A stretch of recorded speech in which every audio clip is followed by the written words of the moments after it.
The night was calm, the ocean was smooth, and the sky above the North Atlantic was clear and silent. On board the Titanic, passengers enjoyed comfort, music, and rest, unaware that within hours they would be part of one of the deadliest maritime disasters in history. The tragedy that followed was not caused by a sudden explosion or instant destruction. The ship did not stop abruptly.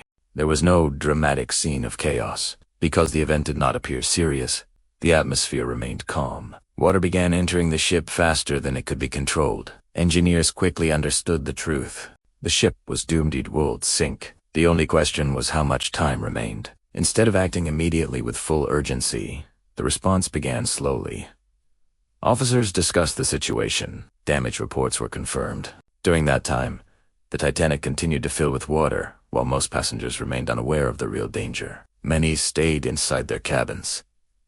Some returned to sleep after being asked to put on life jackets. Others stood on deck but did not feel concerned because the ship appeared stable.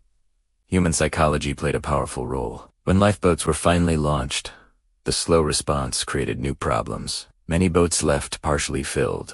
Crew members hesitated, unsure about capacity limits. The delay also created inequality in evacuation. Meanwhile, distress signals were sent across the ocean. Ships responded, but distance meant rescue could not arrive before the Titanic would sink. As the night progressed, the situation became more urgent. Panic began to replace calm. Lifeboats were launched more quickly, but the opportunity for a fully organized evacuation had already passed. This made the slow response even more tragic, because many of those lives could have been saved if evacuation had begun earlier and faster. Investigations later concluded that the ship had enough time to evacuate far more passengers if immediate action had been taken after the collision. The slow response was caused by multiple factors. Overconfidence in the ship's design made leaders believe the situation might be manageable. Fear of panic delayed clear communication. Limited emergency training created uncertainty. Each delay added to the growing disaster. Continuous radio watch became mandatory. International ice patrols were created.